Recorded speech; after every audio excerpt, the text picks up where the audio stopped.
بسم الله الرحمن الرحيم الحمد لله رب العالمين اللهم صل على سيدنا محمد وآله وصحبه وسلم. Just to recap on the last video, I mentioned various principles when looking at the aspect of Islam and mental illness. One was that there are various models of illness, and the Western medical model is one of them. There are other models used in homeopathy, in other traditional forms of medicine, which are alternative models that we should bear in mind. Often it's forgotten, especially amongst our scholars, the fuqaha, who give fatwas on fiqh related matters that are related to medical issues, and they, as fuqaha, they have to consult experts in the field, but they will go to Western medical trained experts. So this is really important for them and for us to bear in mind.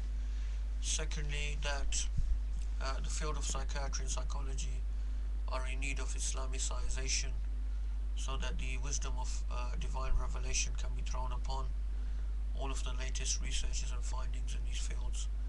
Thirdly, I mentioned that whenever looking at modern medicine, you can't avoid the fact that much of what happens is driven by financial forces. An example of this is one of the best-selling drugs worldwide are antidepressants such as Prozac. It's estimated millions of people around the world are taking these medications,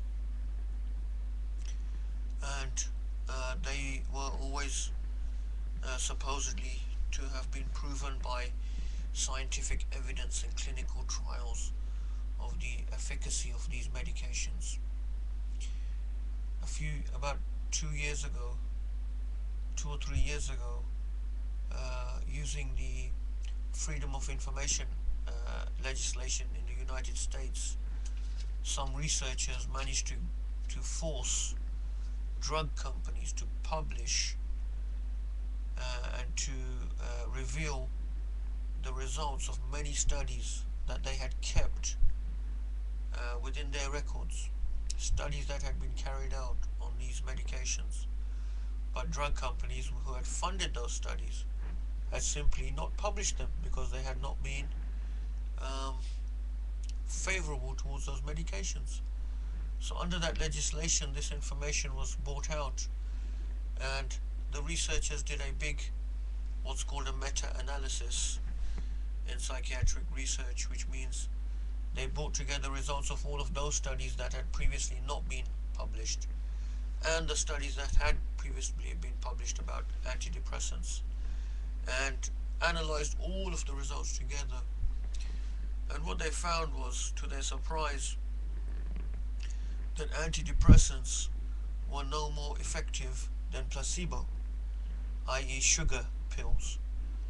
So in other words, if you gave someone tablets just made of sugar and you gave people tablets, the antidepressants, they would both improve at the same level from their depression. So, that's just an indication of the sort of considerations that have to be kept in mind. Today I'd like to just go a bit more into specifically part of the question that was asked of me was to talk about depression and how that relates to an Islamic understanding. Now, there is a perception amongst people that depression is not really an illness. This is something that the modern world has just created. However, severe depression has been recognized as an illness, a physical illness, for centuries and probably thousands of years. In the past, it was called melancholia, and it is dealt with in detail in many classical texts. It was dealt with by uh, different civilizations, including the Islamic civilization, and the Islamic scholars and physicians wrote about it. It's a well recognized disorder or illness. What I mean here is severe depression, what's referred to as severe depression. I'm not talking about things like what they now have, mild depression and things like that. So, melancholia or severe depression is where a person, as well as having extremely low and depressed mood, they will affect their physical, it will affect their physical body and their physiology. So they will not be able to sleep. They will find that they wake up very early in the mornings after having very little sleep. They will not be able to eat, so they lose weight. They will have no energy. They will not be able to concentrate on anything. Um, they will lose motivation.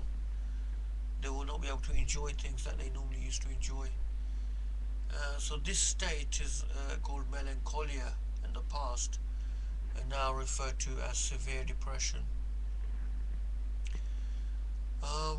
It's interesting that these physicians in the past saw this as an imbalance of the humors, the four humors, an imbalance in the body, a severe imbalance in the body which causes this.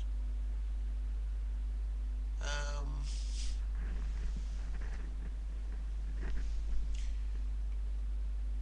Modern psychiatry doesn't really add much to this. Um,